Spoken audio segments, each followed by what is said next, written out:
तर आपण आज कट वडे करणार आहोत। वडे करण्यासाठी आता हे तेल घालून घेतलेले आहे कढईत। त्यासाठी हे वाटण केलेलं आहे, मिरची, लसूण, कोथिंबीर मिक्सरमधून बारीक करून घेतलेले आहे आणि हा बारीक चिरलेला कांदा आणि टोमॅटो घेतलेला आहे। आता तेलामध्ये फोडणी टाकून घेणार आहे, जिरे मोहरी आणि कढीपत्ता। केलेलं वाटण टाकून घ्यायचं, त्यात छान असं परतून घ्यायचं। ते 2 ते 3 मिनिट छान असं तेलावर परतवून घ्यायचं। आता चिमूटभर हळद टाकली आणि आता हा उकडलेला बटाटा टाकून घ्यायचा।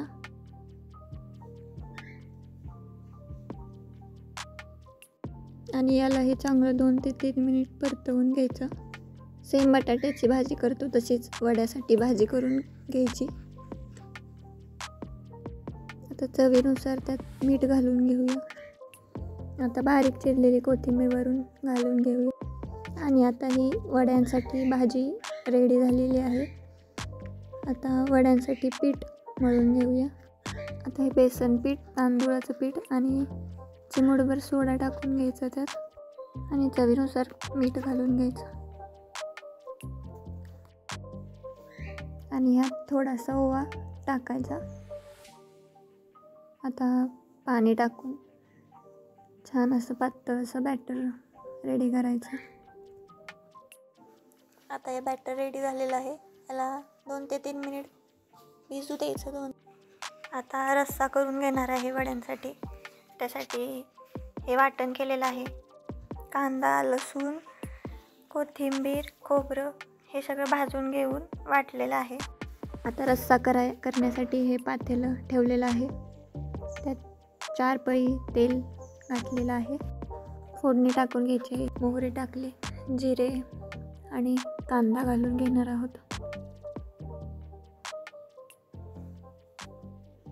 छान कांदा असा लालसर खरपूस होईपर्यंत भाजून घ्यायचा। हे बघा, आता कांदा चांगला परतून झालेला आहे। टोमॅटो घालून घ्यायचा, टोमॅटो पण छान खरपूस असा भाजून घ्यायचा। छान असा खरपूस आता टोमॅटो भाजून झालेला आहे, त्यात आता हे केलेलं वाटण घालून घेऊया।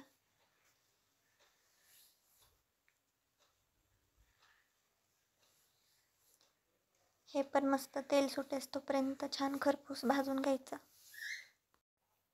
हे झालेलं आहे भाजून, त्यात जिरे पावडर, हळद,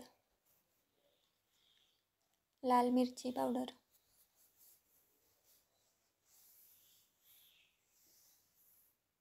धने पावडर आणि घरी केलेला मसाला 3 चमचे घालून घेतला।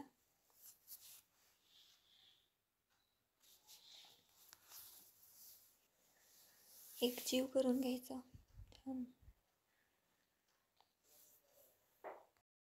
छान आता तेल सुटलेलं आहे मसाल्याला, तर आपण आता पाणी घालून घेऊया।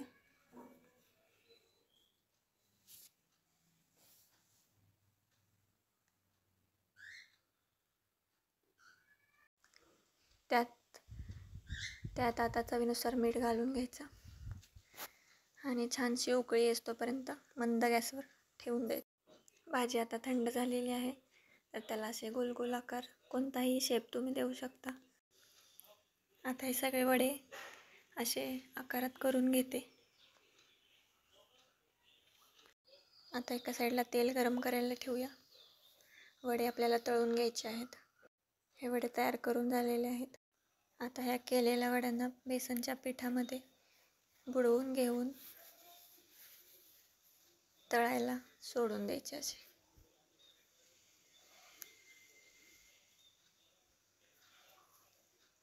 छान असे वडे फुगलेले आहेत, चांगले खरपूस होईस तोपर्यंत भाजून घ्यायचे। आता हे सगळे असे वडे मी भाजून घेते।